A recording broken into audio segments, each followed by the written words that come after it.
é necessário que a gente considere que essa história anterior, né, ela é, a partir de uma certa premissa um tanto elitista, um tanto contrária à compreensão propriamente historiográfica do direito, né, ela é tida como de menor valor, tá? Tradicionalmente, a doutrina processual ela trabalha a noção de processo científico como sendo uma noção profundamente moderna, né? Profundamente contemporânea, profundamente no sentido de profundamente boa, no sentido de adequada às necessidades do ordenamento jurídico brasileiro, italiano, alemão, né? Mas essa compreensão, ela é basicamente uma compreensão que se tem no civil law e em uma parte pequena do que se chama civil law, tá? Basicamente é a compreensão de italianos, alemães, portugueses, espanhóis que foi transferida para a gente.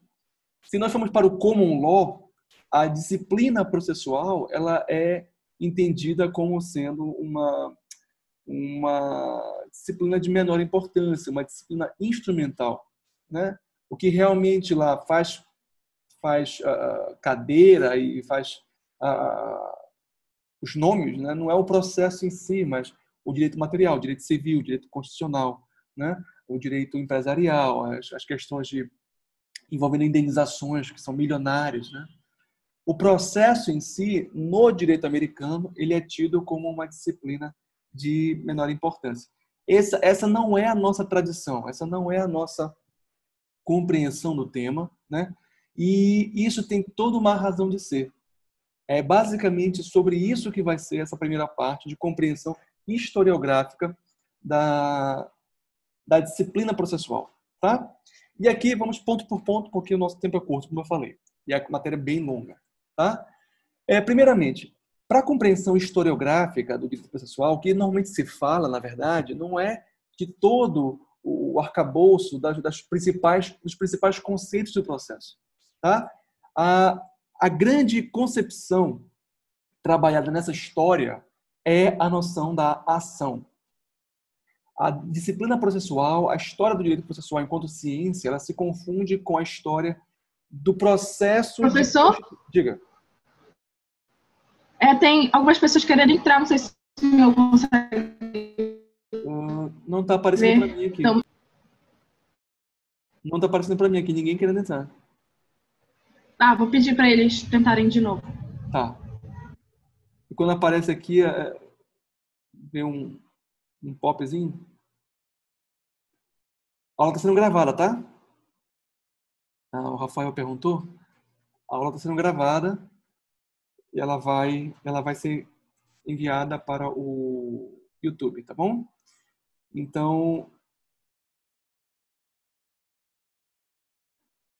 continuando aqui. Posso continuar?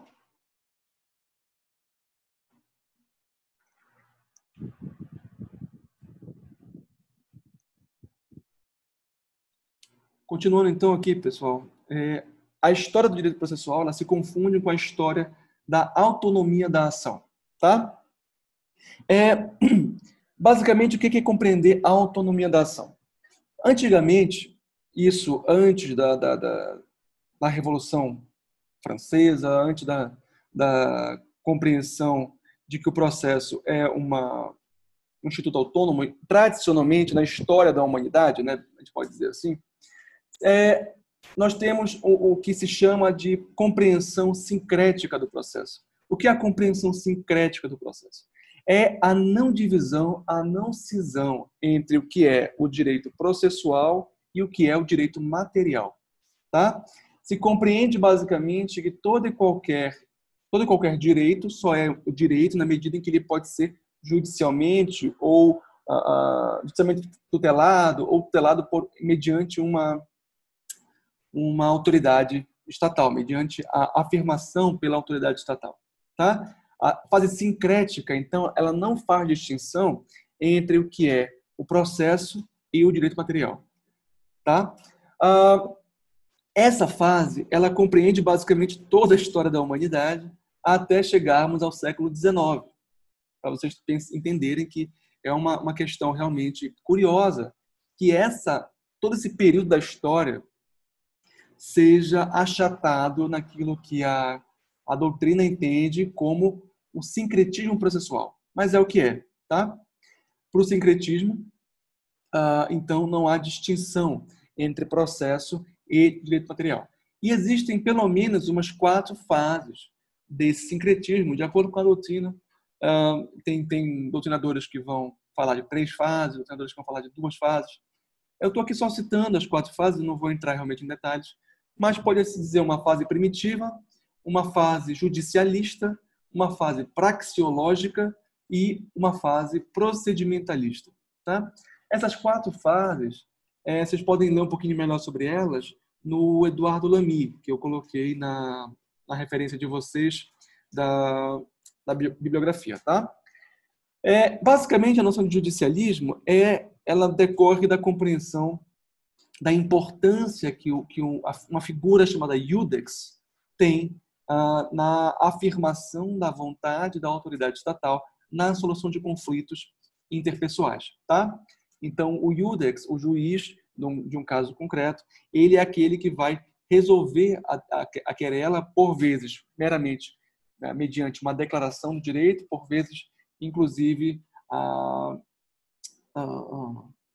para além da declaração, né, mediante a efetivação das medidas que ele próprio determinar. Tá? O praxeologismo é uma deferência aos costumes judiciários, basicamente. Né? A compreensão que o processo ele é basicamente o costume dos tribunais, aquilo que os tribunais tradicionalmente fazem como prática, têm como praxe fazer. Né? E aí essa compreensão dos modos das cortes, né, ela se torna, em um primeiro momento, idealizada. Essa idealização se torna uma teoria a respeito do processo. O praxeologismo ele é basicamente descritivo, ele vai descrever qual é esse costume das cortes. E, a partir daí, instituir aquilo que deve ser o caso no processo judicial. Mas não tem uma versão crítica do praxeologismo. Né? Basicamente, o praxeologismo é compreendido como um mero reconhecimento do que a corte aplica e, a partir disso, uma adoção de condutas conforme a essa prática tradicional e tudo mais. O procedimentalismo já é algo mais próximo da gente, por volta ali do século XVII, XVIII, XIX, até a metade do século XIX, nós temos o que se chama de procedimentalismo, que é essa compreensão do processo como um encadeamento de atos.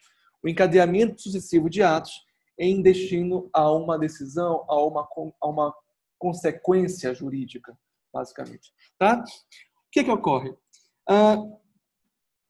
E percebam que as datas elas são relevantes. Tá? Vocês sabem aqui a história, né? E sabem que a constituição dos estados italiano e alemão demorou bastante. Né?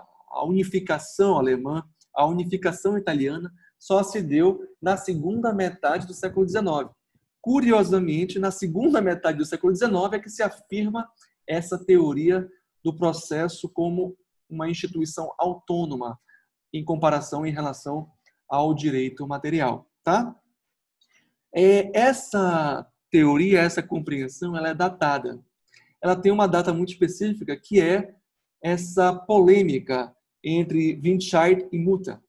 Tá? Em meados do século XIX, o Windscheid começa apresentando uma afirmação sobre a relação da axio romana com a compreensão do tempo dele, no século XIX, das ações. Né?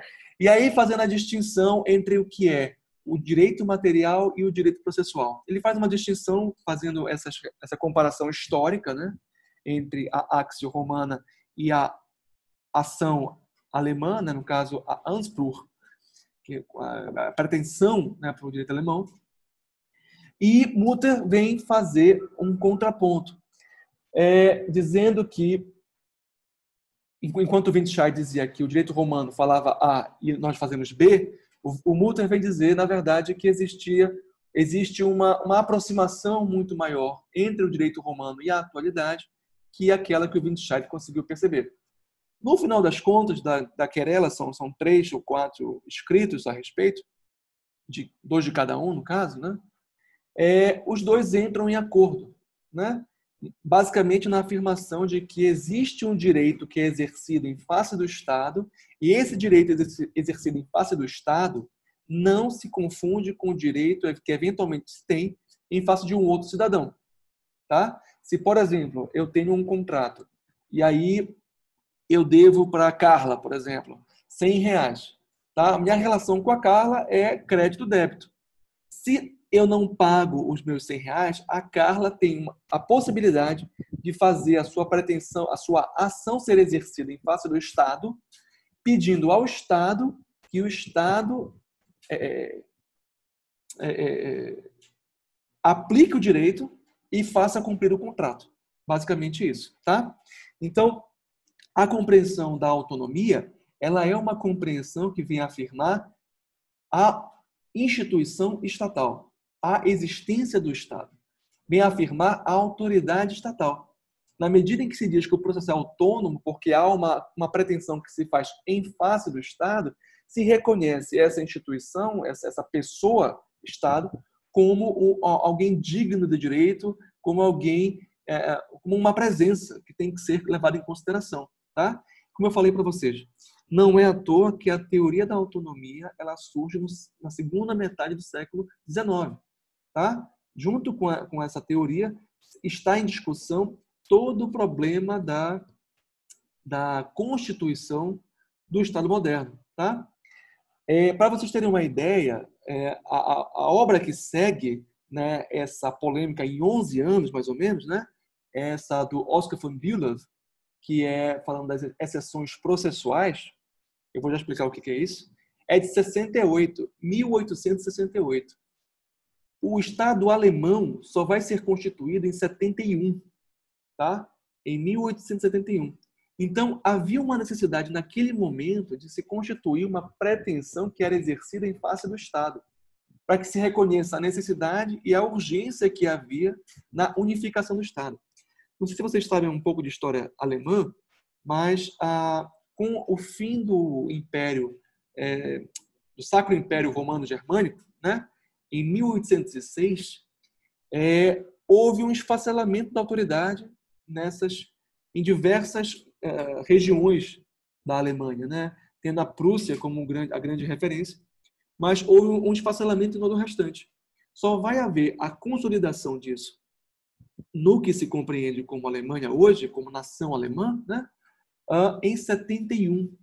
Então, são quase 70 anos, 60 e poucos anos, de graves conflitos políticos, diplomáticos, envolvendo a existência do Estado. Não à toa, o processo alemão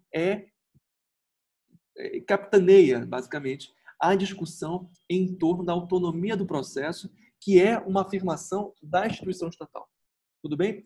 Eu quero que vocês percebam isso porque, como eu falei mais cedo, a doutrina processual tem uma compreensão de história que é profundamente, entre muitas aspas, linear, né? Ela diz que há uma evolução da história, que é um progresso da história.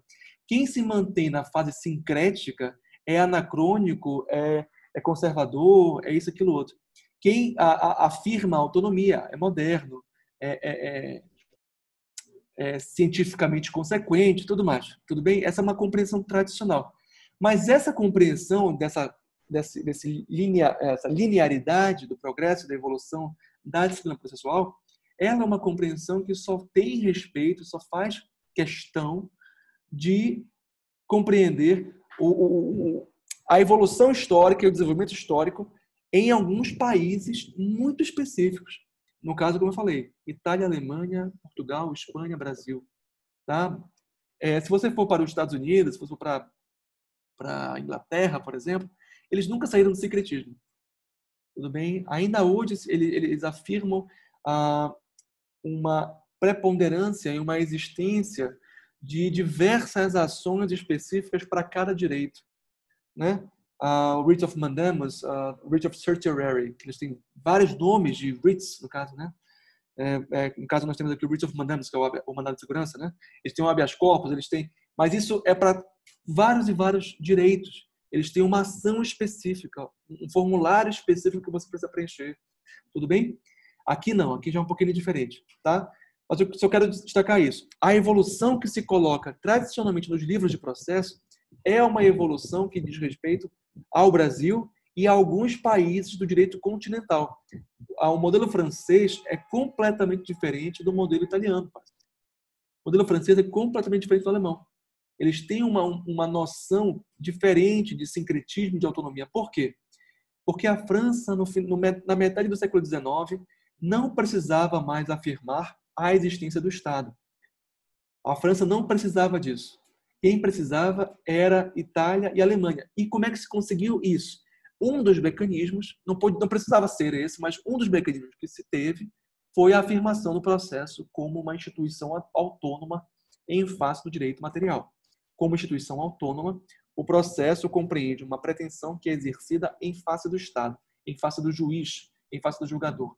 Esse julgador, ele tem por obrigação julgar aquele caso. Incide na hipótese o dever de non liquid, né? A vedação de non liquid, né? No caso, o juiz não pode deixar de julgar, ele tem que julgar. Tudo bem? Pois bem, isso é na Alemanha. Windscheid-Mutter e Oskar von Bülow são três doutrinadores alemães. Tudo bem? Essa doutrina da autonomia, ela é recepcionada na Itália por Chiovenda. Chiovenda, que em 1903 faz uma conferência em Bolonha, né? E ele vem afirmar o seguinte: ao invés de o direito ser uma pretensão que se exerce contra o Estado, o Chiovenda vem dizer que o processo, a ação, no caso, é um poder jurídico de criar as condições para a atuação da vontade da lei. Percebam que, de alguma forma, a necessidade mudou, né? A Itália, ela se constitui como país autônomo um pouquinho antes, um país independente, né? Como um pouco antes da Alemanha, tá? Na década de 60, se não me engano, do século XIX. Mas, no início do século XX, em 1903, Chiovenda vem falar, então, que a ação ela é exercida não contra o Estado, mas em favor da atuação de uma vontade concreta da lei, que quem tem a responsabilidade de falar essa vontade concreta da lei é o juiz. É uma ação que se exerce contra o juiz. De alguma forma, houve um deslocamento. Se para Bülow, para Windscheid e Mutter, a questão era a afirmação da autoridade do Estado, para Chiovenda, a questão é a afirmação da autoridade do juiz. Tudo bem? E aí, isso implica uma série de considerações sobre a posição da magistratura na Itália no início do século XX, mas essa não é a nossa questão aqui. Só quero que vocês percebam que o processo, ele nunca é só processo. Ele está sempre implicando várias questões políticas, uma política macro. Tudo bem? É importante que isso fique na cabeça de vocês. Chiovenda, Carnelucci, Calamandrei são referências do direito italiano. Todos trabalham a noção de autonomia do processo em face do direito material. Eles trabalham de forma diferente, cada qual, tudo bem? Mas para a gente aqui tem importância uma criatura chamada Liebman, tá? O Liebman, ele fugiu da Itália fascista, fugiu durante a Segunda Guerra Mundial e na década de 40 aportou em terras brasileiras. Ele foi para Uruguai, para Argentina e descambou aqui no Brasil, em São Paulo, né, por um breve período de tempo.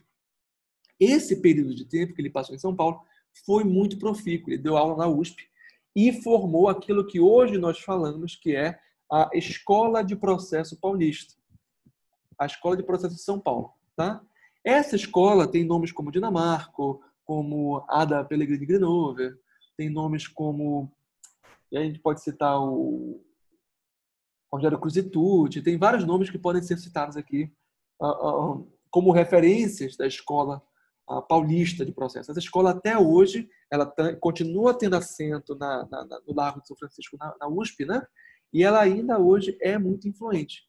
Embora a sua autoridade tenha sido muito abalada, especialmente com o novo CPC, né? É ainda um polo de pesquisa sobre o processo que tem que ser levado em consideração. Tá? Mas então o Liebman veio para cá E o Liebman vai dizer o seguinte: a ação processual ela é autônoma, ela pode ser, inclusive, considerada como um direito abstrato, né? Ela não está vinculada a um direito material concreto. Mas ela é condicionada. O que é afirmar o condicionamento da ação? Vocês sabem quais são as condições da ação? Eu não sei se vocês sabem, na verdade, porque a gente está começando aqui o processo, né? Mas eu já estou pressupondo que vocês têm alguma leitura. Mas quais são as condições da ação para começar, tá? São 3, tradicionalmente falando, né? Interesse processual, legitimidade e a possibilidade jurídica do pedido, tá? São as 3 condições da ação que eu pressuponho que vocês tenham alguma compreensão. Pessoal, a luz aqui deu uma piscada. Vocês estão todos aí? Pois é. Então, quais são as condições da ação? Nós temos interesse, legitimidade e a possibilidade jurídica do pedido, tá? Por que Liebman condiciona a ação? E, novamente, colocando em questão Acontece. Vamos lá, pessoal. Então, continuando aqui na questão. Liebman vem falar então das condições da ação, são 3 condições, né? Legitimidade, interesse, possibilidade jurídica do pedido. E ele fala que a ação é condicionada. O que é a condição da ação? Ela é basicamente um teste jurídico, um limiar jurídico, a partir do qual a apreciação do mérito ela é possível. Se o juiz ele supera a questão da condição da ação, se ele reconhece que a parte tem interesse, é legítima e o pedido é possível, aquela parte tem o direito ao julgamento de mérito. Tá? O juiz está autorizado e legitimado, então, a afirmar o direito cabível naquela questão específica que é levada à sua consideração. Percebam, então, mais um deslocamento. Se para Bühler, Winscheid e Mutter a questão era a afirmação do Estado, para Kiovenda a questão da afirmação do juiz, para Liebman vai ser a limitação do poder do juiz, a limitação do conhecimento processual. Tá? Afirmar uma fase prévia a partir na qual se discute o que é a condição da ação, se discute se a ação ela tem as condições necessárias para a apreciação do mérito e, a partir daí, o julgamento propriamente do mérito. Tá? Essa é a história, basicamente, do problema da ação. Tem muitos mais meandros aí envolvidos que vocês vão poder checar melhor, tanto no livro do Lamy, quanto nos livros de introdução que coloquei, o da Ada Pellegrini Grenoble, o Cândido Dinamarco e tem mais um, Sintra. Tá? São os 3 doutrinadores também de um outro livro que eu coloquei para vocês, que vai ser que é um dos cânones da teoria geral do processo. Tá? Esse problema da autonomia, ele tem uma reviravolta com o novo CPC. O que é o novo CPC? O novo CPC ele vem afirmar a importância da apreciação de mérito, ele vem afirmar a importância da posição do juiz em cooperação às partes. O juiz ele deixa de ser aquele ente supra-partes, aquele ente que está inserido num contexto de absoluta autoridade, né? E ele se torna, então, um sujeito na cooperação processual, né? No sentido da produção de uma decisão mais justa e uma decisão que, principalmente, possa ser satisfeita. Tá? Essa é, basicamente, a determinação do artigo 4º do novo CPC. Tá? Vamos continuar aqui. Dentro do marco autonomista, nós temos, então, a afirmação da ação como um direito concreto, a afirmação da ação como um direito abstrato e as condições impostas pelo Liebman. Impostas não, né? Sugeridas pelo Liebman, que nós adotamos aqui como modelo de processo brasileiro. Tá? O que é a ação como um direito concreto? Essa compreensão ela é capitaneada por Adolf Warr, que foi um alemão também, que publicou um livro afirmando o seguinte: a ação ela é um direito autônomo, que independe do direito material, mas ela só é exercida quando o juiz reconhece que o direito material ele incide sobre o caso. né? Então, se, por exemplo, o juiz chegar ao final do processo e dizer você não tem razão, o direito que você afirma para o caso não é o caso, não é, pertinente ao litígio, né? Então, se afirma, de acordo com o VAR, que a ação não foi exercida e que, portanto, a mera sentença do juiz denegando o pedido é uma declaração de que não há tutela estatal a pedir, não há tutela judicial estatal a ser postulada, tá? E, portanto, a ação não é postulada, de acordo com a ação como direito concreto. A ação como direito abstrato, ela vem falar que, independentemente do resultado do processo, ainda que mal sucedido, foi exercido um direito em face do agente estatal. Foi exercido o direito que o juiz não pode se furtar a corresponder, né? O juiz tem que decidir. E aí há toda uma processualidade a ser considerada que denuncia a existência e a ocorrência de uma pretensão autônoma que é exercida, né? Então, a ação seria um direito abstrato. As condições da ação, já falei que eram basicamente como sendo esse condicionamento da ação para que se chegue ao mérito. De acordo com a teoria das condições da ação, todo o processo é dividido em duas partes. Uma parte preliminar e uma parte referente à análise do mérito, propriamente dito. Tudo bem? Eu já falei aqui da influência de Liebman no Brasil, tá? É necessária uma revisão crítica da sua construção, condições da ação, porque no Brasil hoje nós temos o novo CPC e o novo CPC não faz mais questão do termo condições da ação. Ele ainda trabalha com alguns critérios, como sendo o interesse, a legitimidade, não se fala mais em possibilidade jurídica do pedido, tá? Mas ele ainda trabalha com esses termos sem afirmar o termo condição da ação. O antigo CPC ainda falava em condição da ação, mas o atual não. Então surgiu um debate, né? uma polêmica envolvendo o Fred Didier, o Leonardo da Cunha e qual é o nome dele? Luiz Carioca, esqueci agora o nome dele. Vou me lembrar depois. E esse outro doutrinador que eu esqueci agora o nome. Uma polêmica envolvendo, basicamente, o tema das condições da ação. Se as condições da ação ainda são um marco teórico adequado para o novo CPC, né? E aí eles chegam à conclusão que, a despeito da inexistência do termo condições da ação no novo CPC, ainda assim não é possível se compreender que os critérios interesse e legitimidade deixaram de ter importância. Eles apenas foram transferidos de uma temática, condições da ação, e se tornaram pressupostos processuais. Essa é uma questão que a gente vai discutir um pouco mais tarde. Tá? Só um instantinho. Continuando.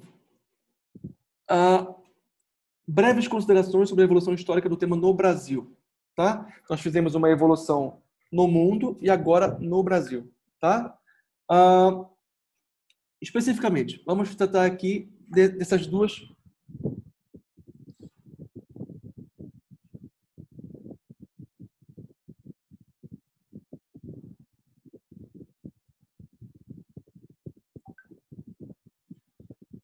Só um instantinho.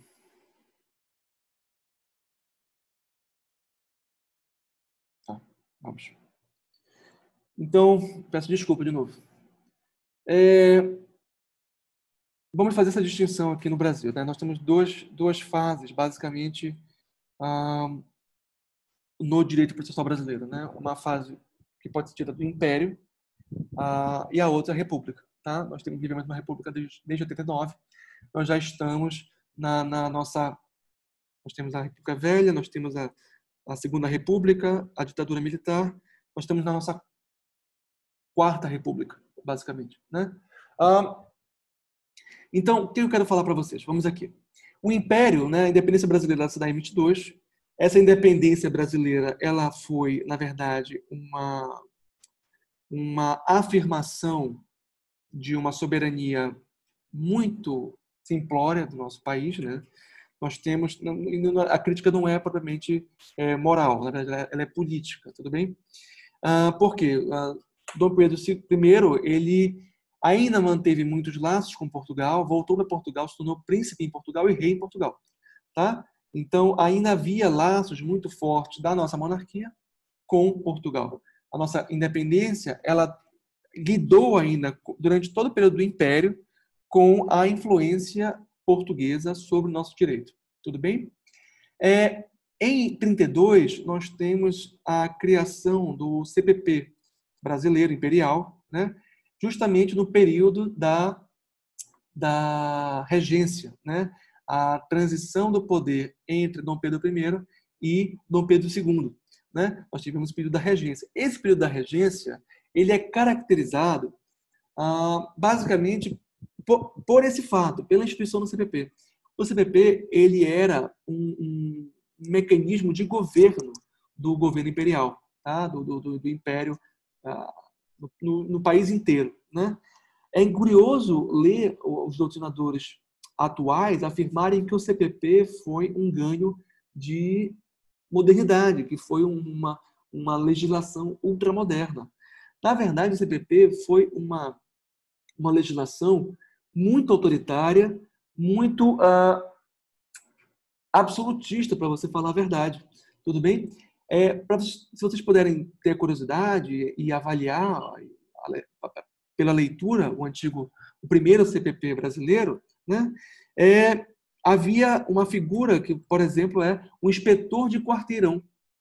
O magistrado da ocasião podia selecionar, dentre as pessoas de bem, né, entre muitas aspas, aquele que era considerado o inspetor de quarteirão. O inspetor de quarteirão era o gestor do bairro, né? Era o dono da rua, para falar como Cebolinha. Né? E, basicamente, sem a necessidade de estabelecer procedimentos adequados, o inspetor de quarteirão tinha a condição de determinar prisão, determinar soltura, determinar os modos de vida das pessoas. Era quase uma milícia, né? Regulamentada pela legislação imperial. De qualquer modo, aqui, os nossos doutrinadores atuais, eles falam que foi a nossa primeira legislação processual própria nossa, né? E que teria sido um ganho de civilidade.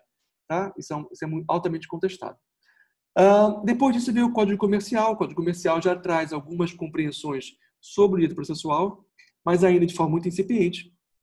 Em 76, nós temos as consolidações das normas processuais brasileiras, né, que é basicamente a compilação das diversas normas e normatizações sobre o processo, né, ainda de uma forma muito incipiente, e a partir de 76, isso se torna, de uma certa forma, autoritativo. Passa a ser utilizado com mais frequência no foro e isso se torna, de alguma forma, autoritativo.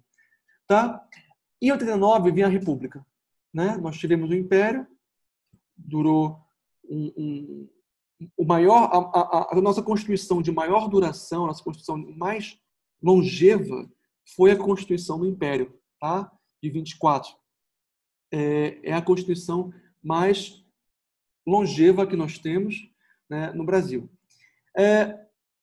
Pois bem, na República, em 89, eu recomendo muito que vocês leiam um livro do Murilo de Carvalho. Eu vou passar para vocês depois o livro, não pelo processo em si, mas pela compreensão do que foi essa República, né, essa declaração da República enquanto golpe militar, né?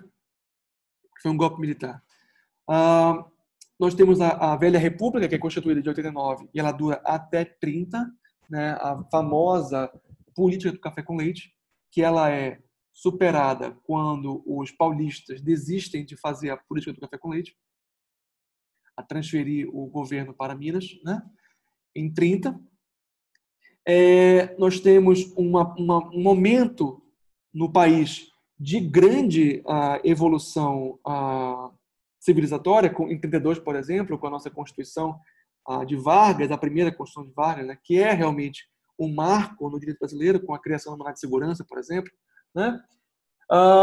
O voto feminino, tem várias questões aí envolvidas. Em 37, nós temos a nossa terceira Constituição, que é a polaca, né? Quer dizer, nossa quarta Constituição, que é a polaca, é a Constituição autoritária, varguista, E no bojo da Constituição autoritária, nós temos em 39 o CPC e em 41 o novo CPP. Esse CPP que ainda está em voga, todo retalhado, todo reformado, mas ainda está vigente. Tá? O nosso CPC de 39 era ainda fazia ainda então uma referência muito forte ao modelo francês. Você ainda não tinha afirmado no Brasil isso que se entende como teoria autônoma do direito processual. Havia um artigo que falava assim: a todo direito corresponde uma ação processual, né? Essa afirmação é uma afirmação sincrética, é uma afirmação da teoria sincrética, né? Que a todo direito corresponde uma ação. Né? Se você fala que a ação é autônoma, não é preciso falar que há essa correspondência. Tá? O nosso CPC de 39, então, ele é ainda um monumento do sincretismo. Tudo bem? Com isso, nós temos a redemocratização, né, em 45, 46. 46, nós temos uma nova Constituição, que é toda lançada por terra em 67. Com a Constituição, com o golpe militar em 64, né, em 67 nós temos uma nova Constituição. No bojo da Constituição autoritária de 67, com a emenda constitucional de 69, que alguns entendem que é uma nova Constituição e outros não, né? Nós temos o novo CPC, o CPC Buzaide. Percebam, o nosso primeiro CPC foi criado no momento ditatorial. O nosso segundo CPC foi criado no momento ditatorial. Tá? Esses dois CPCs, por incrível que pareça, quer dizer, por incrível que pareça, não. Em razão de se tratar de um regime ditatorial, tem uma questão da autoria que é muito forte. Por exemplo, o CPC 73, ele é o Código Buzaide. Buzaide que foi até ministro da Justiça. Mandou prender Caetano, Chico, todo mundo. Né? E é uma figura completamente controversa, né? Tem uma compreensão do direito para além do processo muito controversa, tá? Mas fez o nosso Código de 73, é um código que durou bastante tempo, até 2015. Tá? É um código que tinha seus defeitos, mas tinha uma linearidade. Tudo bem? Eu não estou elogiando o Buzaide, não, tá? Eu só estou constatando. Até porque eu acho que o Buzaide não tem muito o que ser elogiado, não, tá? O regime militar não tem muito o que ser elogiado. De qualquer modo, em 88 nós temos a redemocratização, nós temos a afirmação de garantias processuais na Constituição, garantias essas que têm que ser respeitadas, e nós temos um processo de constitucionalização do direito processual. Né? Esse processo ele vem se firmando e se afirmando ao longo do tempo, isso é importante dizer, né? Desde 88 em diante, isso vem se tornando cada vez mais forte. Apesar de, ultimamente, isso se tornar um problema, né? Depois a gente vai discutir sobre isso um pouco mais. Na década de 90, nós temos as diversas reformas processuais, a partir de 94, que vem alterar regime de execução, vem introduzir a tutela antecipada, vem introduzir diversas alterações pontuais no processo, tornaram o processo, em meados dos anos 2000, o que se chamava naquela época de colcha de retalhos. E a partir dessa compreensão de que o CPC Buzaide tinha sido muito retalhado, muito alterado, mais para tampar buracos, né? Se começou uma pressão em direção à constituição de um novo CPC. Percebam, o primeiro CPC democrático, da era democrática. É por isso que esse CPC ele é importante. Ele pode não ter tido a melhor redação, ele pode não ter tido a melhor linearidade, mas ele é importante porque ele é o CPC da democracia. Tudo bem? Isso é importante colocar. Ele começa com a afirmação da Constituição, começa com a afirmação dos princípios dos direitos e garantias fundamentais das partes. A primeira questão que se coloca é contraditório, ampla defesa, satisfatividade, e esses valores são essenciais. Tudo bem? Eles são da essência do novo CPC. O primeiro CPC da era democrática. Eu fiz o meu mestrado enquanto se estava discutindo as várias redações do novo CPC. Né? Desde 2010 nós temos aí anteprojetos circulando, rodando pela academia, né? Em 2013, eu fiz o meu mestrado e a cada mês, a cada semana, nós tínhamos uma redação diferente. Propostas diferentes, propostas a serem analisadas. E esse é um movimento que não havia antes, né? Essa questão de você colocar, apontar o dedo, criticar, poder fazer a menção e a sugestão de melhora para o legislador diretamente, né? Isso não havia antigamente. A primeira vez que isso aconteceu para a reforma de um código processual foi, aliás, se tornou realmente eficaz, se tornou realmente válido e foi promulgada a lei, né? É o CPC 2015. Tá? E isso é muito importante se colocar. Nós temos aqui uma tradição autoritária no Brasil e um código que se propõe a síntese das várias vozes e das várias posições dentro da esfera processual. Ocorre que essa é a teoria, isso que eu estou falando para vocês é a teoria. Na prática, é verdade que nós conseguimos pontuar certas contribuições de um ou outro doutrinador. Tá? É possível que nós pontuemos, e isso vai ser feito ao longo do processo todo, as contribuições de um ou outro pensador. Tá? Um cara que foi lá diretamente com os parlamentares e colocou a sua visão e isso foi entendido como adequado, né, naquele momento. Né? Então, nós temos muito do jogo de bastidor ainda para dar conta do CPC de 2015, porque foi feito muito jogo de bastidor. Como eu falei, eu fazia mestrado, nós tínhamos a toda semana uma atualização, a toda semana uma nova conformação do anteprojeto. Isso era bom para o debate, para crítica, para análise, mas também foi bem movimentada esse período, né? Partindo, então, da compreensão do processo, dessa evolução processual, do sincretismo para a autonomia, e na autonomia distinguir o que é a ação autônoma mais concreta e a ação autônoma mais abstrata, né?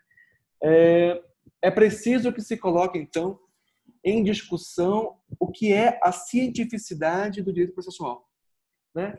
Onde o processo está, onde a teoria do processo está em meio à teoria do direito, né? Se a teoria do direito é aquela disciplina que vai nos trazer certos conceitos-chave na compreensão do fenômeno jurídico, né? Conceitos esses que vão poder ser abordados e trabalhados em outros setores do pensamento jurídico, como direito civil, direito constitucional, direito penal, tudo mais, né? A teoria do processo é, da mesma forma, essa compreensão abstrata, essa compreensão que se propõe genérica sobre aqueles institutos fundamentais do direito processual, tá? Que vão ser utilizados nas várias conformações do processo. O processo eleitoral, o processo penal, o processo nas cortes constitucionais, o processo administrativo, o processo obrigacional. Nós temos um processo obrigacional. E a teoria do processo ela vai abarcar tudo isso, ela vai abarcar toda essa dimensão que se coloca da processualidade, né? E aí, naquela tripla dimensão que eu falei na aula passada, né? O processo como o conformador da norma jurídica, o processo como relação jurídica e o processo como procedimento em cadeia, o procedimento em contraditório, né? Essas três noções elas são de uma forma ou outra, né, trabalhadas em todas as espécies processuais, seja ela administrativa, seja ela eleitoral, trabalhista, enfim. Tá? Pois bem, então, noções fundamentais da teoria do processo. Basicamente, eu queria fazer uma distinção aqui com vocês, que é a distinção do Fred Didier, nesse livrinho aqui que eu já coloquei para vocês na bibliografia, tá? Que é sobre a teoria geral do processo, essa desconhecida. Esse livrinho aqui que eu tenho aqui, ele foi basicamente a tese de livre docência do Fred, e ele é recomendado na bibliografia de vocês, tá? A tradicional do curso, não alterei o que já veio para mim. Mas, de qualquer forma, esse livrinho, ele vem trabalhar, então, primeiramente, a inserção da teoria do processo dentro da teoria do direito, e nesse contexto, vai fazer uma distinção em duas frentes. Primeiramente, o que são os conceitos lógico-jurídicos e o que são os conceitos jurídico-positivos. Tá? Os conceitos lógico-jurídicos são aqueles conceitos próprios da teoria do processo. Aqueles conceitos que valem na universalidade, que valem para toda e qualquer conformação processual. Tá? Tanto aqui no Brasil, quanto na Inglaterra, quanto na Itália, quanto na Alemanha, enfim, no Japão, tudo bem?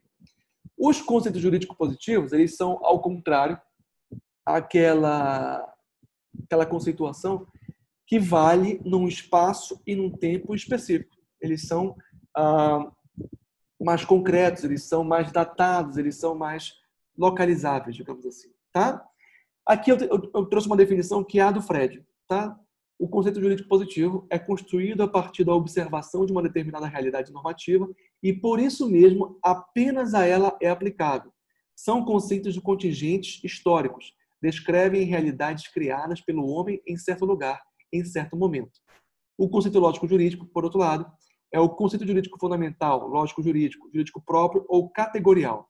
É aquele construído pela filosofia do direito, é uma das tarefas da epistemologia jurídica, com a pretensão de auxiliar a compreensão do fenômeno jurídico, onde e quando ele ocorra. Tem a pretensão de validez universal. É verdadeiramente um pressuposto indispensável de qualquer contato científico com o direito. Tá? Toda a teoria do processo, então, está fincada nessa distinção, nessa dualidade, digamos assim, né? Entre um conceito que se propõe universal e um conceito que se propõe contingente. Tá? Agora percebam, esses são conceitos ideais. Tá? O conceito lógico-jurídico, ele é uma idealidade. Ele não existe, de fato. Tudo bem? Quais são os conceitos que tradicionalmente se entende que são lógico-jurídicos? Conceito como a pessoa, conceito como jurisdição, conceito como processo. Né? Esses conceitos, ao contrário do que o Fred pretende afirmar, eles são também datados. Afirmar que nós somos pessoa aqui no Brasil é uma coisa, afirmar no modelo americano é outra. Se eu sou um cidadão aqui, ser um cidadão americano é outra coisa. Né? Cidadania nos Estados Unidos é o contraponto da nacionalidade. Né? Cidadania aqui é, no caso, a capacidade de votar e ser votado. Nós temos uma compreensão muito diversa de certos conceitos. Né? A jurisdição aqui no Brasil é o poder do Estado de decidir casos concretos que são levados à sua apreciação e com uma possibilidade de afirmação definitiva, né? Coisa julgada. Né? Isso é jurisdição. Nos Estados Unidos, jurisdição é basicamente um sinônimo de competência. Né? A dimensão territorial do poder estatal é a jurisdição. Né? Isso daí você até percebe a diferença nos seriados americanos. Né? A gente fala muito de jurisdiction. A jurisdição de um certo juiz para decidir aqueles casos no seu território, no seu quadrado. Né? Processo é um conceito muito diferente aqui e lá fora. Né? O processo aqui para a gente tem aquelas 3 dimensões que eu falei para vocês. O processo nos Estados Unidos tem uma conformação muito menos digna, né? Em termos acadêmicos. Então, a conceituação lógico-jurídica é uma conceituação ideal, idealizada, idealista. Ela não existe de fato, porque todo e qualquer conceito jurídico é um conceito conformado por homens, criado para servir a certos interesses, a certas práticas, a certas finalidades. Tudo bem? Ainda que essas finalidades sejam veladas, ainda que a ideologia faça questão de velar a nossa compreensão do que é o fenômeno processual. Tá?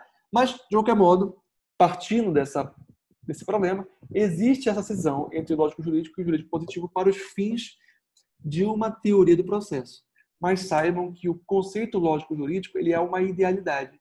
Nenhum conceito é absolutamente universal. Todos os conceitos, nenhum conceito está na natureza, por exemplo, como universal.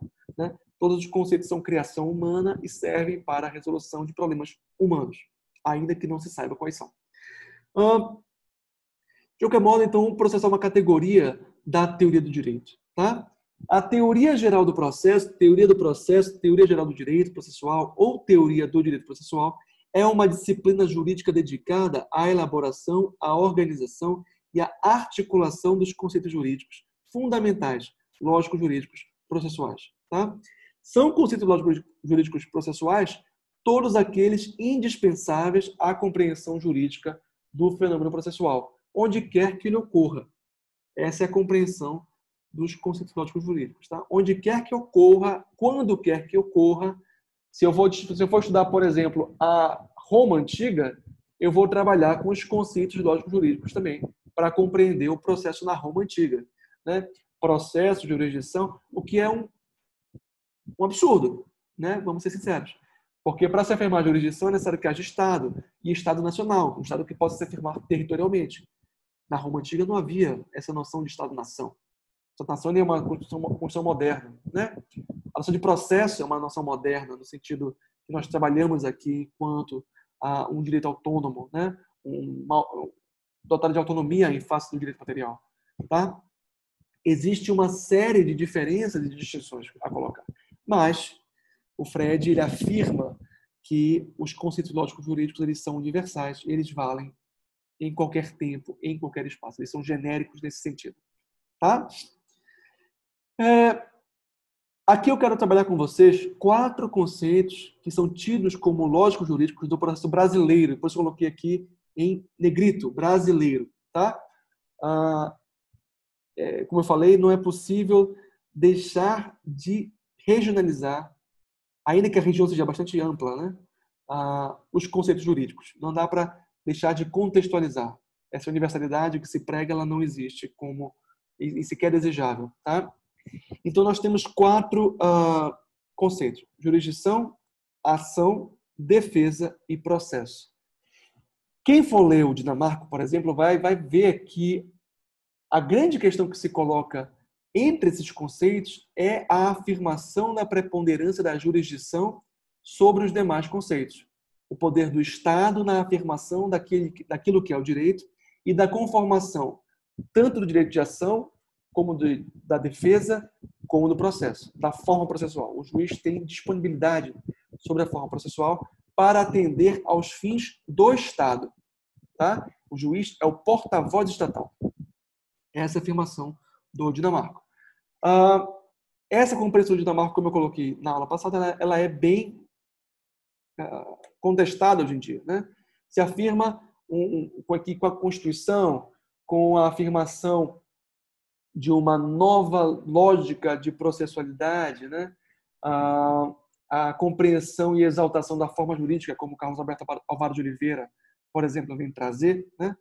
Tudo isso vem conformar de uma outra forma a relação jurídica e tirar o juiz do seu pedestal. Tá? Tirar o juiz do seu pedestal enquanto um agente da potestade estatal, enquanto um agente da autoridade. Tá? O juiz se coloca como cooperativo. Essa doutrina, como eu falei para vocês na aula passada também, ela é um pouco ingênua, porque ela afirma 2 momentos, basicamente. O momento da cooperação, o momento em que o juiz ele coopera com as partes para se chegar à melhor prestação jurisdicional, e um segundo momento, que é o momento da decisão. No momento da decisão, o juiz sai da cooperação. Isso é reconhecido, tá? O juiz sai da cooperação e aí, saindo da cooperação, ele pode decidir como ele entender melhor, livre convencimento motivado, né, que existe. Isso é muito criticável, tá? Essa distinção que se faz, a razoabilidade dessa distinção e a segurança que essa distinção traz, ela é muito criticável, tá? Spinoza, eu já mencionei ele aqui algumas vezes para vocês, ele tem uma citação no Tratado Político que fala assim: quando a saúde de uma república depender da boa-fé de uma única pessoa, de um único tipo de sujeito, né? No caso a magistratura, esse regime jurídico não tem estabilidade, não tem segurança. Tá? E não tendo segurança, o Estado ele não consegue cumprir a sua principal promessa, que é a de segurança jurídica. Tá? E é basicamente o caso do juiz e da magistratura nesse neoconstitucionalismo que entende que o STF, as cortes vão dar a tutela do direito que é necessária, que é adequada e que é aquela que nós esperamos. Eles podem até dar, eventualmente, mas a gente não tem que confiar nisso a nossa saúde pública, como diz o Spinoza, né? Não confiar em um único autor ou ator social, né? confiar num jogo de pesos e contrapesos, né? E aí pensem, os Founding Fathers, né, os pais fundadores da República Americana, né, dos Estados Unidos, eles eram muito spinozanos. A grande essência do modelo constitucional americano é freios e contrapesos. Nunca se confia num único sujeito, tá? Nunca se confia numa única instituição. Você tem sempre o jogo, o embate entre elas, esse diálogo institucional entre elas, né? E hoje nós vimos aqui com a morte da Justice, né, Ruth Bader Ginsburg, né, que recentemente faleceu de câncer, né? E o Trump quer nomear uma pessoa terrivelmente conservadora, terrivelmente evangélica, entre aspas, né, digamos assim, como o Bolsonaro quer fazer aqui, eventualmente, quando liberar uma vaga. Essa nomeação ela é capaz de alterar a balança frágil do modelo americano, né? Existe hoje de uma certa forma, uma igualdade entre liberais e conservadores nos Estados Unidos, né? 4 votos para liberais e 4 votos para conservadores. E existe um voto que é o swing vote, que eles falam, né? Que fica como um pêndulo, né? Entre uma posição e outra, que é o do Justice Roberts, que é o presidente da corte, né? Nos Estados Unidos, diferente daqui, o presidente da corte suprema, no caso, a corte constitucional deles, ele não é eleito para 2 anos só, ele é eleito para um cargo vitalício, tá? Tanto que, geralmente, os períodos das cortes supremas, eles recebem os nomes dos seus presidentes, né? No caso, essa é a corte Roberts, tá? Nós temos a corte Rehnquist, nós temos as cortes diferentes a partir do nome do presidente. Quem nomeou esse presidente foi o George Bush, por exemplo, né? E aí é só uma notícia mesmo, não é bem a definição da matéria. Mas eu só quero que vocês percebam isso. Essa compreensão que se tem de jurisdição, ela é brasileira. Essa que eu vou falar para vocês aqui, tá? Ela não é americana, ela não é italiana, não é francesa, não é alemã. Tudo bem? Jurisdição que é jurisdição para o Brasil, tá? Primeiramente, tem que se considerar a função estatal, o processo como um mecanismo de heterocomposição com pretensão de definitividade, tá? Que é a coisa julgada.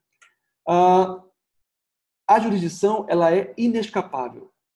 Se eu ajuizo uma ação contra a Amanda Damascena, que está aparecendo para mim agora aqui na tela, né? Se eu ajuizo uma ação contra a Amanda não pode chegar e dizer: eu não quero ser ré. Eu não quero ser ré, por favor, me tira daqui. A jurisdição e o processo, nesse sentido, eles são vinculantes. Eles te vinculam independentemente da tua vontade. É uma ação da potestade estatal. Ninguém escolhe ser réu. Só existe uma pessoa que escolhe ser réu no Brasil, que é o próprio Estado. O Estado, ele tem a possibilidade de mudar o seu polo. Se ele quer ser autor, se ele quer ser réu, isso é possível para o Estado. Uma ação coletiva, por exemplo. Tá? Isso depois a gente vai discutir, eventualmente, em outro momento, mas só fiquem com essa informação. O cidadão comum, ele não pode escolher não ser réu. Tá? O réu, ele é uma condição imposta. Tá? Pois bem, então, o mecanismo de heterocomposição com pretensão de definitividade, coisa julgada. A jurisdição, você entra na questão da função estatal, né? E na função do juiz em particular.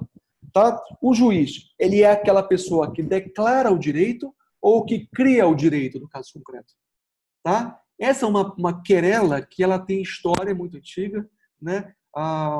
Montesquieu, por exemplo, vem falar que o juiz é a bouche de la loi, né? Mas aí compreendendo toda a contextualidade da Revolução Francesa, a contextualidade da compreensão monárquica pré-Revolução Francesa do que é o juiz bouche de la loi, né?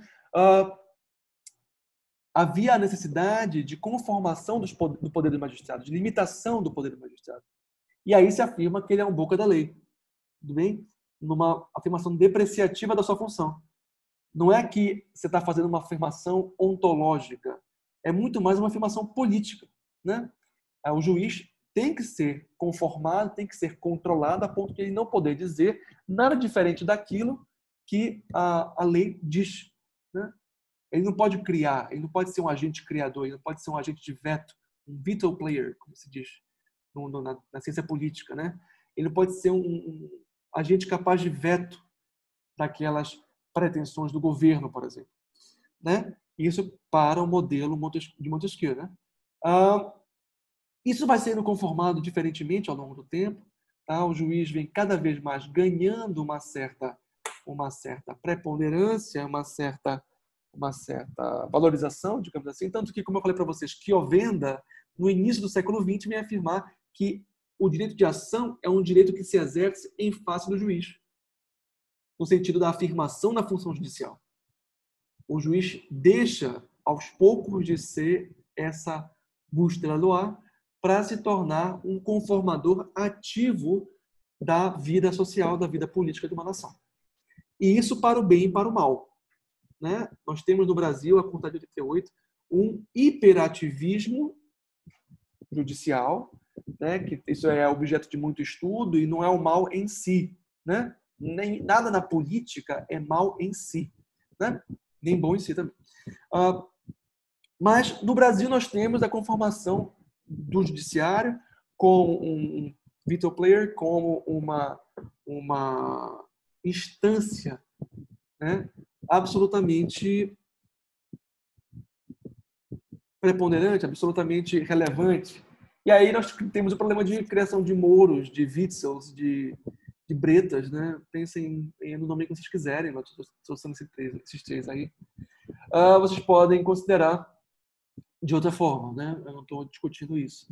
Mas que no Brasil nós temos uma situação em que o judiciário parece perceber o quanto ele foi colocado na condição de telhado de vidro, e aí toda a precaução, todo o cuidado da Corte Suprema nas suas recentes declarações, né? O nosso STF, ele tem tido todo um conservadorismo, um cuidado para tirar um pouco o foco de si. Tá? Esse é um fato. Isso é uma ação política, uma ação envolvida no contexto da política brasileira atual. Isso tem que ser considerado. Mas entendam, o juiz não foi chamado de bouche de la loi como uma pretensão científica, abstrata, pura, neutra. Não. A afirmação é política. Se o juiz hoje se afirma que o juiz cria direitos, e essa afirmação de hoje, né, ele cria direitos, também é uma afirmação política. Tá? Não é que o juiz ele cria e sempre criou direitos. Não. É porque se pretende que ele crie. E, de uma certa forma, você quer dar mais poder a essa casta de magistrados, letrados que passam no concurso e tudo mais. Tudo bem? Toda a teoria do processo, toda a teoria do formalismo processual, ele pode ser compreendido nessa dinâmica, em que o juiz, por hora, ganha mais poder, por hora, perde poder. Tá? Existe um pêndulo, que até o Carlos Alberto Tavares de Oliveira fala disso, no livro dele, que eu vou até mostrar para vocês aqui, eu vou tirar cópia desse livro para vocês, tá? Que eu não encontrei na internet, tá? Mas ele é um livro bem interessante. Eu tenho minhas críticas a ele, né? Mas ele é muito interessante como uma perspectiva moderna sobre o processo, contemporânea, né? Eu vou tirar cópia para vocês, tá? Pois bem, Carlos Alberto Tavares de Oliveira ele vai dizer que toda a história do processo ela pode ser compreendida num pêndulo entre mais formalismo e aí mais controle do poder judicial, né? E menos formalismo, mais poder para o juiz. Quanto menos formalismo, mais poder o juiz tem. Quanto mais formalismo, menos poder o juiz tem. Então, a história do processo, desde a sua concepção romana, ainda sincrética, primitiva, como a doutrina vem dizer, muito deselegante, né? Está inserida no contexto macro político, né? De conferência de maior poder ao magistrado ou retirada desse poder, transporte desse poder para outras instâncias políticas. No caso, pode ser o Senado, pode ser o imperador, pode ser o Papa. Tudo bem? Com a Constituição de 88, então, nós temos uma conformação jurídica essencial na compreensão dos nossos problemas, porque nós temos um marco teórico, legislativo, criado para tratar das questões a partir da perspectiva privilegiada, do cidadão. Tá? Desculpa. E aí o papel fundamental da Constituição de 88, o papel das garantias de direitos fundamentais e, principalmente, dos direitos processuais. Devido processo legal, contraditório, ampla defesa, razoável duração do processo. E aí a compreensão do que é a razoável duração do processo, né? Não se diz que o processo tem que ser célere, se diz que a duração dele tem que ser razoável, né? O tempo processual também é uma garantia. Que o processo dure aquilo que ele tem que durar é uma garantia para o cidadão, tudo bem? Que o processo não seja automático, que não seja um estalar de dedos, né? Que o soberano pode dizer da vida e da morte de quem quer que seja, né? O processo tem que durar. E essa é uma questão essencial. O segundo conceito, então, que seria, eu vou trabalhar aqui os dois juntos, né? Ação e defesa, tá? Tradicionalmente, no Brasil, se tem o privilégio de um ou do outro. Mas eu quero dizer o seguinte para vocês. Primeiramente, a defesa é um conceito muito mais antigo, é um conceito muito mais tradicional que o conceito de ação, tá? Desde a Magna Carta já se fala de um direito à ampla defesa, tá? Os barões ingleses tinham o direito à ampla defesa e um direito ao julgamento pelos seus pares, né? Essa ampla defesa é uma proteção do cidadão, do civil ou do súdito, no caso inglês, né? Em face do soberano, em face do rei, em face do monarca, em face do juiz. Tudo bem? A defesa é um direito muito mais antigo do que o direito de ação, que só surge no século XIX, enquanto uma categoria autônoma, enquanto uma categoria separada, dividida, digamos assim, tá? Nós já tínhamos no direito romano as axiomas, né? Mas eram conceitos muito emaranhados com a noção de direito material. Não eram autônomos, no sentido que eu estou trabalhando aqui. Tá? Esse direito de ação e o direito de defesa implicam duas questões essenciais. Primeiro, a vedação do non-liquid, né, que existe um direito à tutela jurisdicional, o juiz não pode se furtar a decidir, ao contrário do modelo americano, por exemplo. Nos Estados Unidos, a Suprema Corte americana, ela não está obrigada a decidir. Ela pode não decidir num certo caso. Tá? Ela pode se furtar a decidir. Ela pode dizer, esse caso não está maduro para ser julgado, não está maduro para ser resolvido. E, portanto, eu deixo de julgá-lo. Né? No Brasil não existe isso. Todo aquele caso que vai para o judiciário tem que ser resolvido, tem que receber uma resposta. E aí, então, existe uma vedação de non-liquid. Né? Eu acho que é assim que se fala no latim, tá? Mas eu não tenho certeza. E além do non-liquid, além da vedação do non-liquid, existe uma vedação do que hoje se fala a partir de uma tese recente de um processualista novo, Naomi Minowa. Ele vem falar a vedação do non factibile. A decisão judicial ela tem que ser passível de satisfação. O juiz não tem a prerrogativa de dar uma decisão estapafúrdia, que nunca vai ser cumprida. O juiz tem que se preocupar com a satisfação daquilo que ele decide. Ele é o agente dessa satisfação. Então, ele não pode dar uma decisão estapafúrdia que não vai ser resolvida nunca. Tá? Tudo bem? A decisão dele tem que ser exequível. Tudo bem? E aí a vedação do non factibile. Tudo isso está inserido no conceito de ação e defesa. Tá? Pois bem, por fim, a noção de processo. Pessoal, já passou um pouquinho do nosso horário aqui, tá? A noção de processo, ela é, como eu falei na primeira aula, tá? Dividida em 3 dimensões para o processo brasileiro, né? Processo enquanto método de produção de norma jurídica, processo enquanto relação jurídica e processo enquanto procedimento em contraditório, ou um ato jurídico complexo de formação continuada. Ele vai se formando ato a ato, tá? Ele não nasce formado. Ele vai se formando até se chegar a uma decisão judicial e, a partir daí, com a satisfação do direito. Tudo bem? Então, cada fase processual ela tem uma certa autonomia e ela quer dizer alguma coisa para o seguinte. A fase postulatória prepara a probatória prepara a decisória prepara a execução. Tudo bem? Essa é basicamente a noção de processualidade, a noção de continuidade do processo. Pois bem, pessoal, aqui nós terminamos a nossa segunda unidade. Eu falei realmente bem rápido, nós tivemos aqui o problema com a luz. Eu peço desculpa novamente, tá? Mas eu estou aberto aqui a algumas questões. Quem quiser perguntar alguma coisa,